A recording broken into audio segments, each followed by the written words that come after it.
Olá, olá. Vamos lá, vamos continuar. A Era Vargas. Era Vargas foi um período iniciado em 1930, logo após, então, a Revolução de 30, e foi, então, finalizado em 1945, com a, então, deposição do Getúlio Vargas. Nesse período da história brasileira, o poder esteve centralizado na mão do Getúlio Vargas, uma espécie de ditadura que assumiu então a presidência após um movimento que depôs então o presidente Washington Luiz. Vamos lá, hein?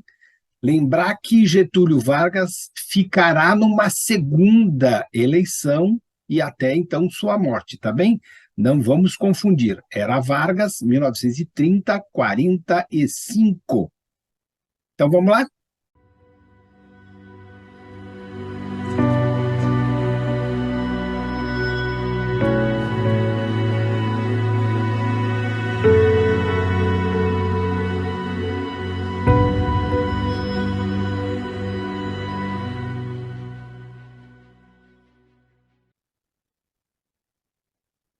Então, a Era Vargas foi um período de 15 anos da história brasileira, que se estendeu, então, de 1930 a 1945, no qual, então, o presidente foi o tempo todo o Getúlio Vargas.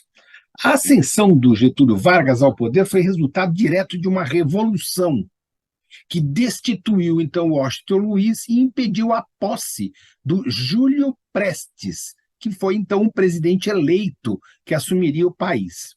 Ao longo desse período, Getúlio Vargas procurou centralizar o poder. Muitos historiadores, inclusive, entendem o período 30, 37 como uma gestação da ditadura Vargas. Vargas também ficou marcado pela sua aproximação com as massas, características que tornou muito marcante o Estado Novo. Lembra sempre disso: Estado Novo, massas, deposição do Washington Luiz, lembra essas coisas que isso com certeza cai, tá? Permaneceu no poder até 45, quando foi forçado, então, a renunciar à presidência por causa de um ultimato de militares.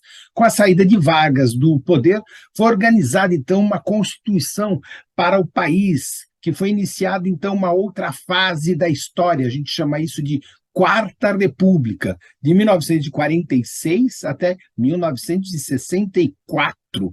Lembra disso? Centralização do poder. Ao longo dos seus 15 anos de poder, Vargas tomou medidas para enfraquecer o legislativo, reforçar os poderes do executivo. Essa característica ficou evidente durante, então, o Estado Novo. Política trabalhista.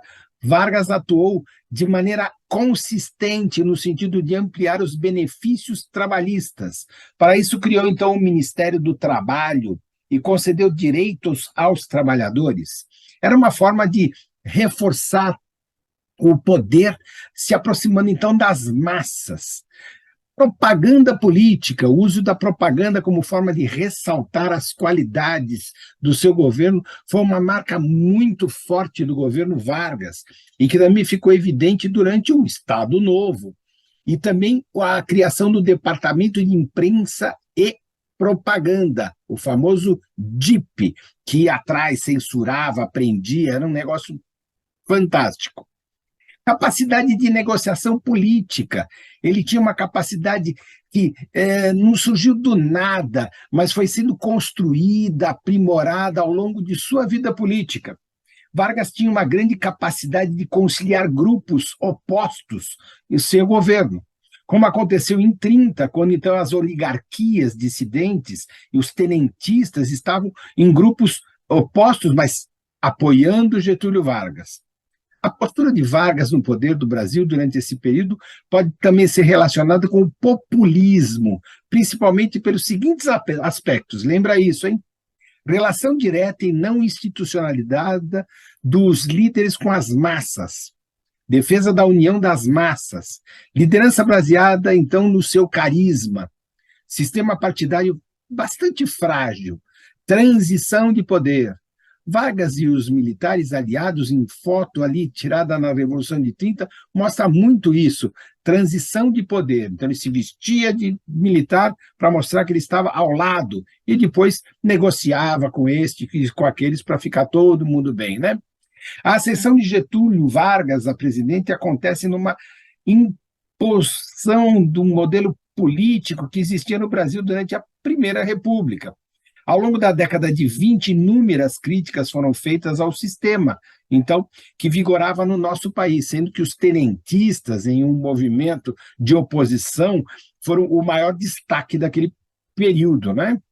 A implosão da Primeira República concretizou-se, de fato, durante a eleição de 30. Nessa eleição, a oligarquia mineira rompeu com a oligarquia paulista. E aí, então, o presidente Washington Luiz se recusou a indicar um candidato mineiro e indicou um candidato paulista, o Júlio Prestes. Isso desagradou profundamente as oligarquias mineiras, uma vez que era a política café com leite, uma vez lá, uma vez cá, né? Os mineiros, então, passaram a conspirar contra o governo, aliando-se às oligarquias paraibanas e à gaúcha, do qual Getúlio Vargas é o representante.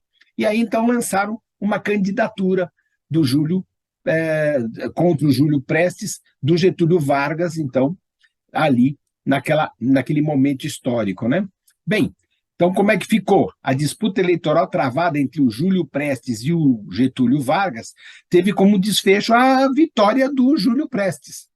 No entanto, os derrotados, a chapa eleitoral do Vargas, chamada Aliança Liberal, começaram a conspirar e a destruir, e aí, então, acabaram destituindo o Washington Luiz do poder, que havia, então, dado a vitória ao Júlio Prestes, né?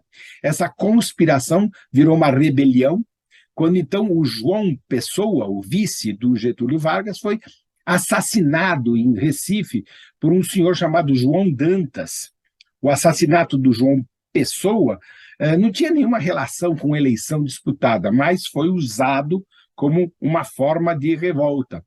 Então, ali, no dia 3 de outubro de 30, começa, então, a ideia de 3 semanas, aí em outubro de 30, o presidente foi deposto, e uma junta militar do governo do Brasil, por 10 dias, e aí, então, Getúlio Vargas aderiu à rebelião que estava ali em curso e assumiu a presidência do Brasil. Tá bem? Aí, fases da era Vargas. Então, vamos lá. E vamos lembrar, os historiadores dividem a era Vargas em 3 fases. O governo provisório, de 1930 a 34, o governo constitucional, de 34 até 37, e o Estado Novo, de 37 a 45. É isso aí. A gente volta próxima semana para conversar um pouco mais com vocês e preparar vocês para essa prova que vai acontecer aí do Enem. Muito bem, vamos lá, hein? Até a próxima!